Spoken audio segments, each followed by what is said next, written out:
Hello, my name is Kate Dodd. I'm a visual artist and I live in Orange, New Jersey. The Visual Arts Center of New Jersey has asked me to participate in their series of virtual studio visits or Cabin Fever artist talks. I was really pleased to be asked, and I'm pleased that you've decided to stop by and look and listen.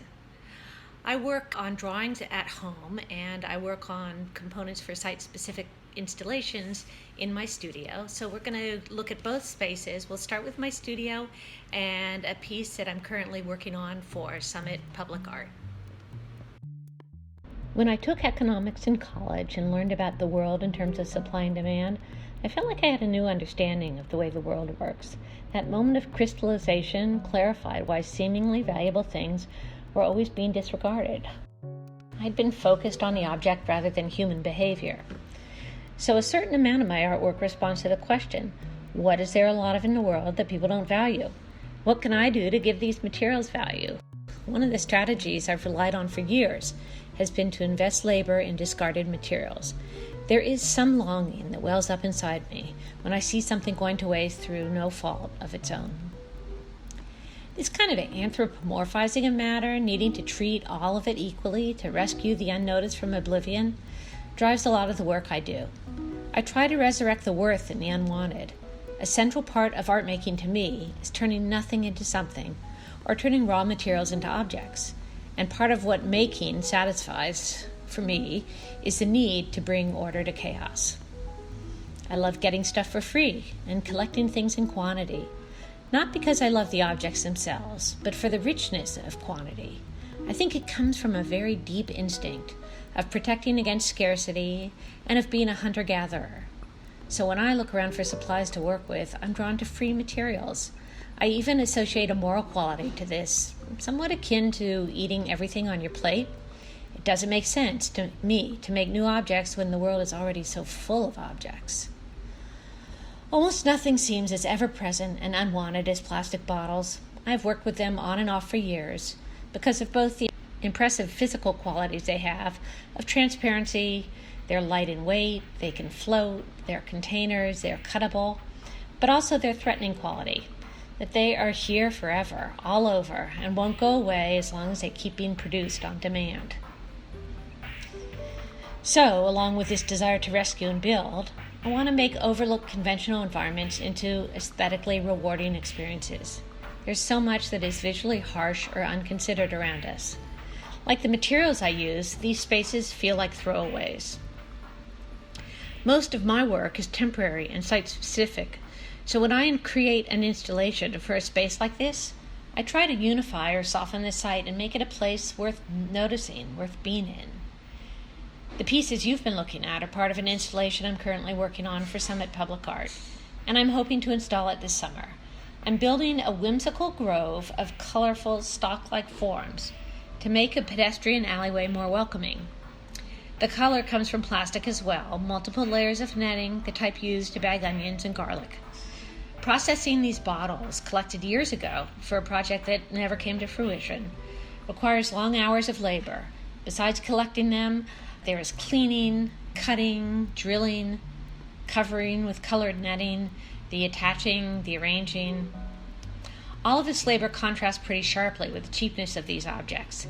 There is something a bit sad or futile in this business of making do, pouring my resources of time and energy into these objects that are made, used, and discarded so quickly. I am under no illusion that this act helps the environment. At best, it delays the moment of disposal. But it feels like some sort of ritual debt to be paid, to acknowledge the waste, to imagine that it didn't have to be this way, to illustrate a possibility. I find it both sad and also hopeful. While I've been using up this supply of bottles, I've started to incorporate the image of the bottle into my drawings, something new for me. Steeped in this moment of quarantine, coronavirus, and death counts, a flattened bottle image has crept into my drawings, really for two main reasons. The first is that the plastic is here. It's everywhere. It's in our water, the food chain, the air. It's getting harder and harder to separate it out from substances that we need and value. So why wouldn't it also occur incidentally in my drawings? If it's here, maybe all I can do is learn to live with it, either by ignoring it or exploiting its presence. A lot of my drawings deal with systems and disrupting these systems. Certainly this plastic, this unwanted presence, does that. So I decided to place these bottles in my way and see what happened. One thing I noticed was that the bottles unexpectedly took on aspects of the figure. Their crumpled, transparent forms suggested lungs, or the need to stay inflated, maybe homemade ventilators, essential but disposable workers, the sorrowful pile of wasted potential that right now seems to encapsulate. I don't know if they will stay.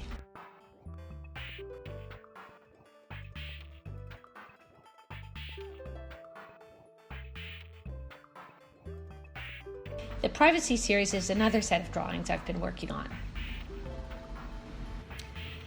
So part of my collecting I discovered envelopes, the inside of privacy screen envelopes, and I got interested in all the patterns and saving them.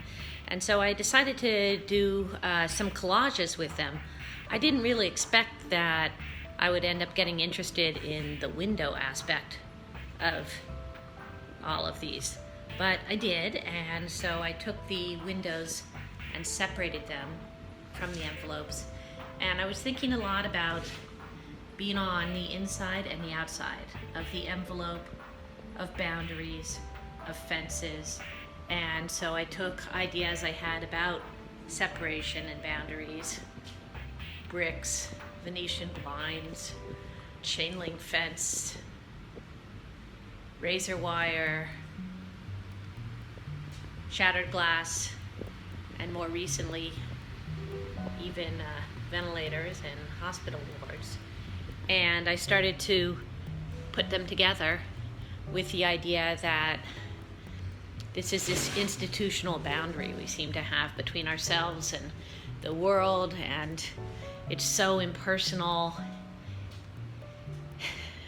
and it separates us. These are some of the things I've been thinking about. I enjoyed being able to share them with you. Thank you again for joining me. Take care.